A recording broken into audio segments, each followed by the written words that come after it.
రెండున్నర దశాబ్దాలకు పైగా కాంగ్రెస్ అనుబంధంతో అంచెలంచెలుగా ఎదిగారు. విద్యార్థి ఉద్యమ నాయకుడిగా రాణించాడు. పార్టీలో గుర్తింపు సంపాదించుకున్నారు. ప్రత్యక్ష రాజకీయాల్లోకి ఎంట్రీ ఇచ్చారు. తొలి అడుగులోనే ఏకంగా పార్లమెంట్లో అడుగుపెట్టారు. సొంత పార్టీ ఎంపీలే కుళ్లుకునేలా ఉమ్మడి ఆంధ్రప్రదేశ్ కాంగ్రెస్ ఎంపీల కన్వీనర్ గా పనిచేశారు.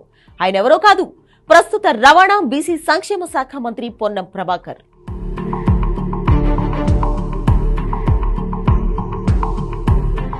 పొన్నం ప్రభాకర్ కు కాంగ్రెస్ పార్టీతో 35 ఏళ్లకు పైగా అనుబంధం ఉంది. ఇంతింతై బటుడింతై అన్నట్లు కాంగ్రెస్ పార్టీలో తెలంగాణ రాజకీయాల్లో ఎదిగారు. 1987లో ఎన్ఎస్యుఐ ద్వారా హస్తం పార్టీతో బంధాన్ని ఏర్పరచుకున్నారు. 1987-88 మధ్యకాలంలో కరీంనగర్ ఎస్ఆర్ఆర్ ప్రభుత్వ కళాశాలలో చదువుకునే రోజుల్లోనే విద్యార్థి నాయకుడిగా వ్యవహరించారు. ఆ తర్వాత ఎన్ఎస్యుఐ అధ్యక్షుడిగా పనిచేశారు. అదే సమయంలో 1987-89 మధ్యకాలంలో ఎన్ఎస్యుఐ జిల్లా ప్రధాన కార్యదర్శిగా, కరీంనగర్ జిల్లా కళాశాలల కన్వీనర్ గా పనిచేశారు. 1989-91 మధ్యకాలంలో ఎన్ఎస్యుఐ రాష్ట్ర కార్యదర్శిగా ఎన్నికయ్యారు. 1992-98 మధ్యకాలంలో ఎన్ఎస్యుఐ జిల్లా అధ్యక్ష పదవిని చేపట్టారు. తెలుగుదేశం పార్టీ హయాంలో విద్యార్థుల సమస్యలపై అవిశ్రాంతంగా పోరాటం చేశారు. రాష్ట్ర వ్యాప్తంగా ఆందోళనలు నిర్వహించడంలో సక్సెస్ అయ్యారు.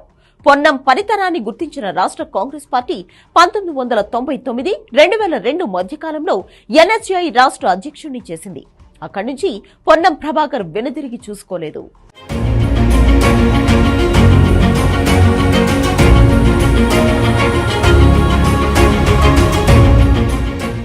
2002లో విద్యార్థి సంఘం నుంచి యువజన కాంగ్రెస్ లోకి ఎంట్రీ ఇచ్చాడు పొన్నం ప్రభాకర్. రాష్ట్ర యువజన కాంగ్రెస్ ప్రధాన కార్యదర్శిగా చురుగ్గా పనిచేశారు. ఇక్కడ కూడా తన పనితీరుతో అధిష్టానం నుంచి అభినందనలు అందుకున్నారు. 2002-2004 మధ్య కాలంలో Pradesh Congress committee media cell సమన్వయకర్తగా వ్యవహరించారు. 2004లో అసెంబ్లీ టికెట్ కోసం ప్రయత్నించినా రాలేదు. అలా అని కాంగ్రెస్ పై ఆగ్రహం వ్యక్తం చేయలేదు.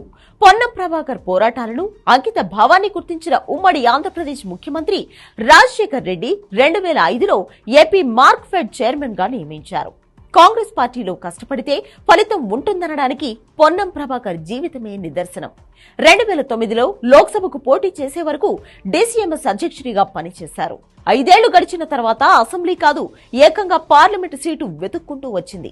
ఎంపీగా విజయం సాధించి పార్లమెంట్లో అడుగుపెట్టారు. 2009-2014 మధ్య కాలంలో ఆంధ్రప్రదేశ్ కాంగ్రెస్ ఎంపీల కన్వీనర్ గా పనిచేశారు. 2009 లోక్సభ ఎన్నికల్లో కరీంనగర్ లోక్సభ నుంచి ఎంపీగా ఎన్నికైన అత్యంత పిన్న వయస్కుడు పొన్నం. ప్రత్యేక తెలంగాణ వచ్చిన తర్వాత ఎన్నికల్లో పోటీ చేసినా ఆయన్ను పరాజయాలే పలుకరించాయి. అయినప్పటికీ వెనుకంజ వేయలేదు, రాజకీయాల నుంచి తప్పుకోలేదు. కాంగ్రెస్ పార్టీనే ప్రాణంగా జీవించారు. 2018 సెప్టెంబరులో తెలంగాణ ప్రదేశ్ కాంగ్రెస్ వర్కింగ్ ప్రెసిడెంట్ గా నియమితులయ్యారు. 2023లో హుస్నాబాద్ నుంచి ఎమ్మెల్యేగా గెలిచి తొలిసారి అసెంబ్లీలో అడుగుపెట్టారు. రేవంత్ రెడ్డి మంత్రివర్గంలో బీసీ సంక్షేమం, రవాణా శాఖ మంత్రిగా బాధ్యతలు నిర్వర్తిస్తున్నారు. 35 ఏళ్లకు పైగా కాంగ్రెస్ లో ఉన్న పొన్నం ఏనాడు పదవుల కోసం పనిచేయలేదు, పార్టీ కోసం పనిచేశారు.